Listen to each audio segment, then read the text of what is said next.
Thank you so much for giving us this opportunity, and thank you for coming. This topic has been in my mind from last 5 to 6 years when I was in London. What was happening is I am involved with special need kids, but most of the time it was all about rehabilitation. But nothing at all was about preventing. Now we start with the child when they come to know, the parents come to know that my child has special needs. But there's nothing about mothers. There's nothing about fathers. There's nothing about genes. The food, the diet, the thought process. There's nothing at all, anything in allopathy. Now it is coming to a process of, now the doctors are realizing that the food plays a very big role and the positive thinking. When we talk about health, the WHO organization, World Health Organization, has 3 categories so far to say that this is perfect health. One is mental, one physical, and one social. But the 4th part we are not thinking about is spirituality. What do you mean by spirituality? How would you recognize with spirituality? We connect with the divine. Okay. Another? To keep ourselves calm and happy, I think with the help of spirituality. I think like in Western country, they need a lot of psychiatrist help.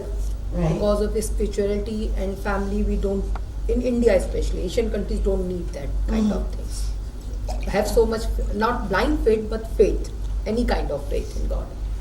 Connect with your own self. Yes. Perfect. You don't know where God is. Have you ever found God? No. But you know yourself. But we never learn to engage ourselves. So when somebody becomes pregnant, who is the first person who knows that they're pregnant? Herself. Herself. You don't even need to go to the doctor. You would know that there is some change that is happening in the body before you even do the test. So when the intuition of a mother is there, where does that come from? कहाँ से आता है? क्याँથી आवे छे? जे तमारा मनमा के जे you realize એ ક્યાંથી આવે છે? Because you, at that moment, there's some connectivity there which is taking you back to yourself. Unknowingly. There's something living that is happening. So when that happens, you have to make sure, we are talking about preventative, okay? We're not talking about afterwards. Because you can help people who are going through their pregnancy, and this is the reason why I'm raising this issue. You have to make sure that the breathing of that lady is deep breathing. You have to tell her to do meditation. Because once you breathe in, there is a lot of regeneration that is happening in your body.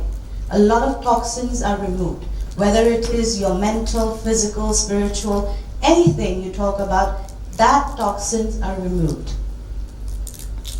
When you sleep, now because of the meditation, you would be much more calmer. Because today's life has so many stimulus. Especially the women before, they used to stay at home, they used to look after the family, they used to do little things, and there was a lot of supporting hands. There was a community there. Maybe in Gujarat, there is a strong community sense. But even that is a little bit destroyed due to the nuclear idea, or maybe the kids traveling away. Okay? So their kids would not have the support system that the mother had. Okay? So what is happening is the woman is going through all that, the hormonal changes, everything, she's going all by herself. Men have very little understanding of those hormonal changes. They have a terrifying experience of pregnancy. They believe that is, oh God, there's going to be another mood swings, and oh God, they're going to have this problem. But if they understand what's really going on in a woman's body, they would respect the changes that are coming in them. A man realizes only when the child is coming in their arms. That's when they understand the fatherhood. But the fatherhood should be actually understood when it is conceived. And that is very, very important to have that. So once that happens, what happens is the hormones of a woman is much more stabilized, because she has a support from the people that she's living with. So the mental health of that lady is very steady. So she's also breathing. The biggest example I would say is, say that you're angry. Anyone, okay? When you're angry, what is your breathing pattern? Short. Fast. Okay. So when you're breathing really fast, what happens? Not enough oxygen. Right. When that happens, again, you become aggressive. Plus, the shortness of the breath. Imagine having a child in your stomach and the breath is not going in, almost to the stomach. There's very little supply of oxygen. So when somebody is always in stress, a chronic stress position, what's going to happen? Shallow breathing and not going to the child. Yes. Plus the food.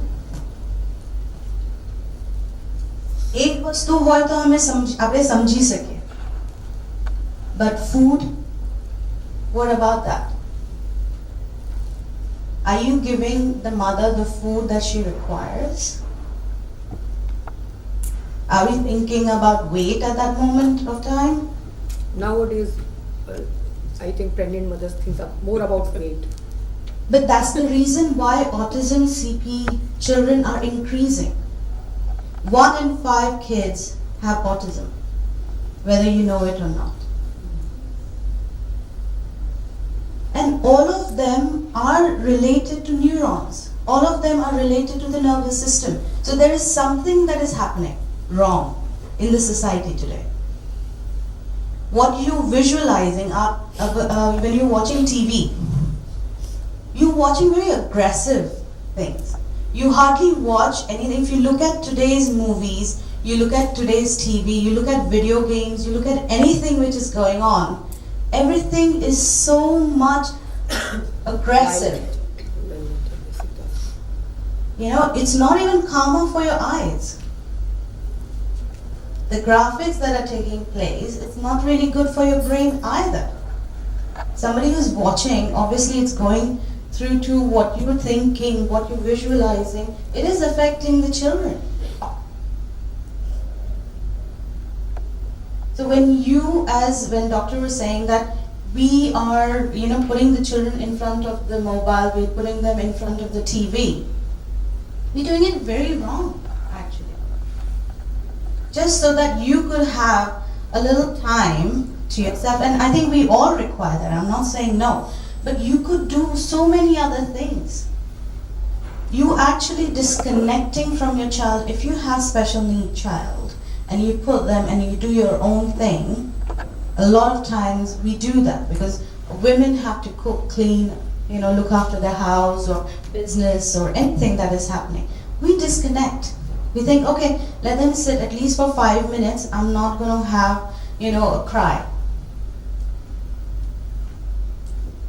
So we need to change that. You could, do activities which are bonding, which is relaxing for you. Especially when we talk about this, we're talking about swimming. Now, when you are taking your child for swimming, there's 2 things happening. Your muscles are getting relaxed. due to the water. The water massages your muscles. And second thing, your child is also developing at the same time the connectivity with you. So you need to think of activities where you can connect with your child. And that is the most important thing for any special child, is the connectivity. You will see your child not being aggressive when you're sleeping with him and you're hugging him. Because the child feels your energy, feels the love. If you're going to bring them to a clinic and you're going to leave them there and think, okay, yeah, the child is going to get better, it's not going to happen. I'm sorry to break that down. Choose your doctor very carefully.